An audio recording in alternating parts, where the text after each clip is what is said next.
Oh, the civil service. Now, I'm sure there are plenty of talented, hard-working men and women in the civil service running this country and being the marionettes of pretty useless, toothless politicians who, quite frankly, couldn't organise a pee-up in the proverbial.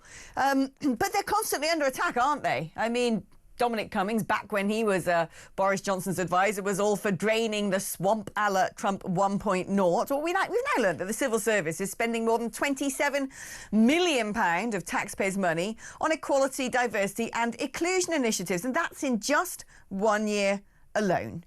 And also more than 80,000 civil service jobs should be scrapped, apparently, to save the taxpayer £5 billion a year. That's analysis by right-wing think tank Policy Exchange, who basically says there's way too much dead weight, it costs us way too much money.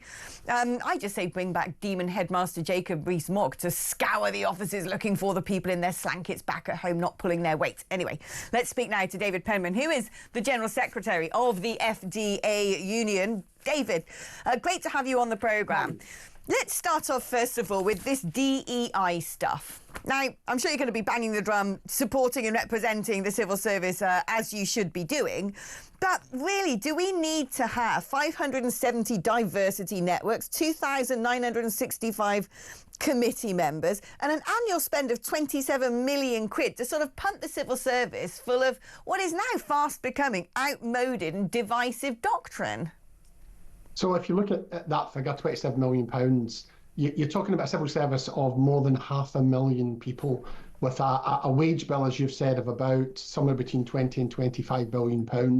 Now, the idea of that £27 million is this huge waste when you're dealing with over 250 organisations, trying to make sure that the civil service looks like the country that it serves, that where there is discrimination, where there are challenges and issues about how it operates or individuals operate, that it operates fairly, is not a huge amount of money to spend on that. So I don't think actually that's quite extraordinary. Nigel Farage said yesterday he's going to save back £5 billion from scrapping DNI. The reality of it is the spend on diversity and inclusion is relatively small for the size of the civil service and helps make sure the civil service is the sort of service people can be proud of.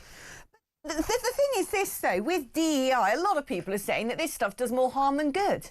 That at the very least it wastes time and money. And £27 million, I agree, are coins down the back of the sofa when it comes to the annual Treasury bill.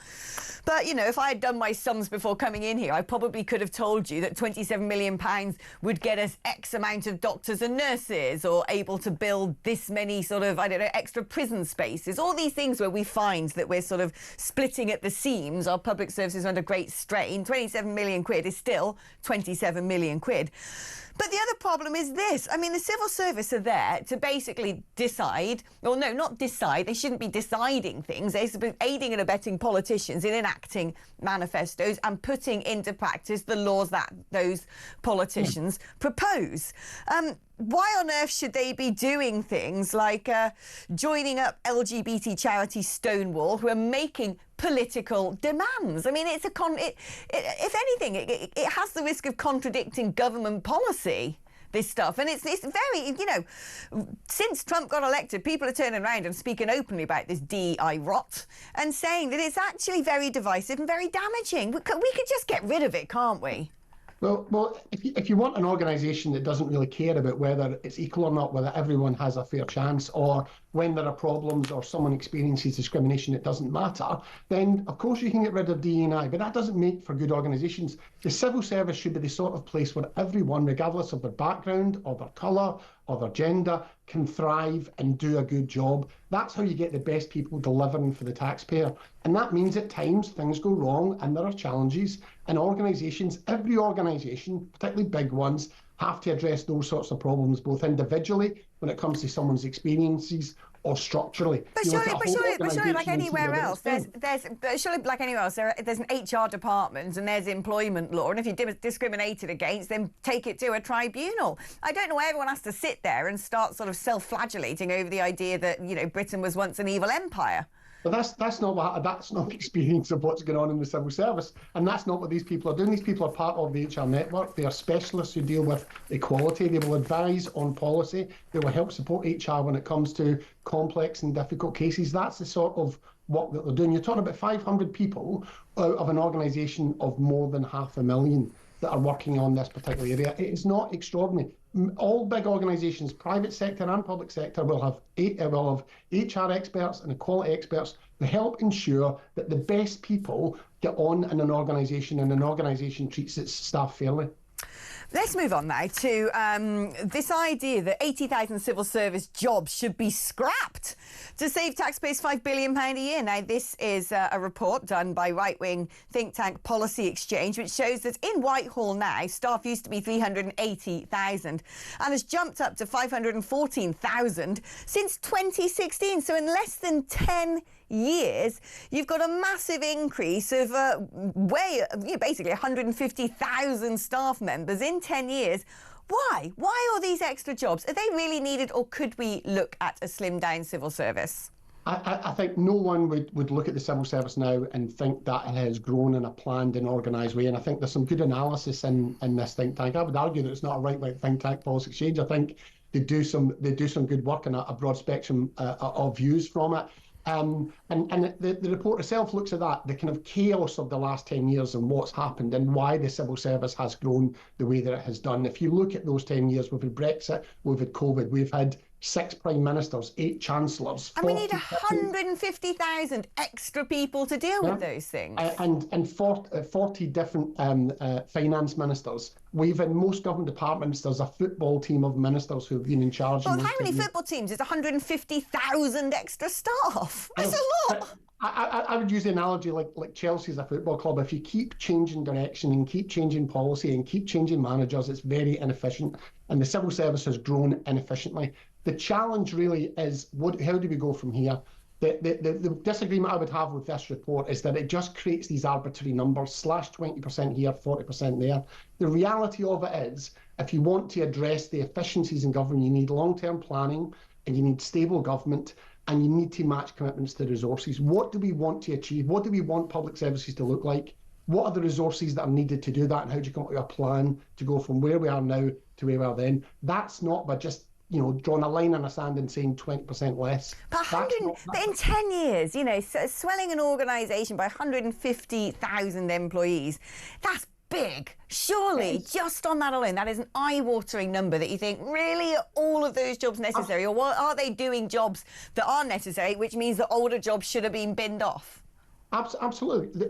I think no civil servant would say and look around and see how the civil service has grown and say that is something that they think has worked well. But you've got to look at the reasons why that's happened. Civil servants don't get to decide the size of the civil service. Ministers do. The chaos, the political chaos. For the last 10 years, we've talked a lot about cutting numbers. The last government talked about 90,000 jobs, yet at the same time continue to make promise after promise after promise and increase the number of civil servants. It wasn't civil servants themselves who did that. It was ministers, because it was chaotic. How the administration and the government has run for the last 10 years has been chaotic. Oh, I cannot argue with that one, Dave. I really can't. Inefficient. It's wholly inefficient. If you change policy direction every time you change a minister, that is wholly inefficient. People working on one policy then switch to work on another. So what we need is stability. We need a plan that matches commitments to resources. And that way you will get slimmed down and more efficient and effective civil service. Now, what about finally, before I let you go, the argument that civil servants should be back in work at least 2 days a week? Apparently, there are various civil servants that are threatening to strike over the fact that they're being asked to get out from under their blankets and go back to the office. Why shouldn't they, like most of the hardworking people in this nation, set an alarm clock, put on proper clothes, go to their place of work, sit and do a full day's work? I'm not saying that everyone working from home is skiving, but this is running the country. This isn't just sort of, filling out a data spreadsheet. These are people who wield a lot of power, a lot of responsibility, and it'd be great to see people actually coming into central London, sitting where they should be at their desks, where they can be supervised. So civil service has a rule which is 60%, so that they expect a minimum of 60%, so 3 days a week if you're working full time. But you talk about efficiency and saving taxpayers' money. The government announced a couple of weeks ago that it's once again cutting the number of big offices in central London that are very expensive. Just the latest round of that is going to save £100 million a year to the taxpayer.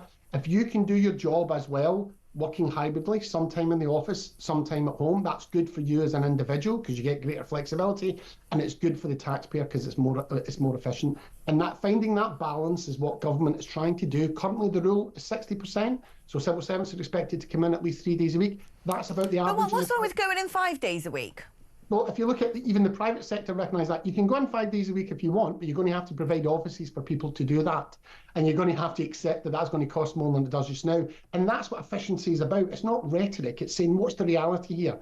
If actually you can get the same from people, but it costs less. But isn't it hard? If people are going in 2-3 days a week, they still need a desk to sit at. They can't just sort of stand outside and magically have hovering laptops in the air. So those desks and that office space has to be there, whether it's being used 5 days a week or 3 days a week, surely. But they're doing that in hot desks. So if you look at some of the big hubs that the civil service have got now around some of the main train stations, they've got about a desk ratio of about 50-60%. So it's actually much smaller offices for the numbers of people, and that saves the taxpayer money. Getting that right, rather than just having some dogma around it, is the way that will work for civil servants and work for the public. If you're saving £100 million a year, just by the recent announcement of closure of about 3 offices in central London, that dwarfs the sort of money that you've been talking about DE&I. So that's a good thing for the taxpayer. It's a good thing for civil servants as well, because they get flexibility and we can attract good talent into the civil service as a result of that, and it's a good thing for taxpayers. Dave Penman, General Secretary of the FDA Union, thank you ever so much. I'm just so over that. You know, the UK has got the worst record now of being the country where working from home is just sort of par for the course now. Most of the countries since the pandemic have dragged themselves back out of the front door and started going into workplaces. And it's not just about, look, flexible working is one thing. I think it definitely helps mothers, for instance, be able to contribute to the workplace. But at the same time, I just don't. It's a bit like why school children should wear school uniform. I don't buy into anymore this idea that, oh, it's appropriate for people to keep working from home and you get lots done. Everybody who works from home, like everyone I know who works from home, knows that it gives them a bit of a free ride to do how they want to do things, which usually means cutting corners, not always being at the desk, you know, putting a load of washing on. It does make life nicer. I'm not saying it doesn't. But it's, to me, it instills this sort of lackadaisicalness about the job if you're sitting there doing it from home. It doesn't instill the discipline, the responsibility, the industriousness, that sort of idea that you're doing a role, you're out there performing a duty. And I just don't think it's particularly healthy, personally.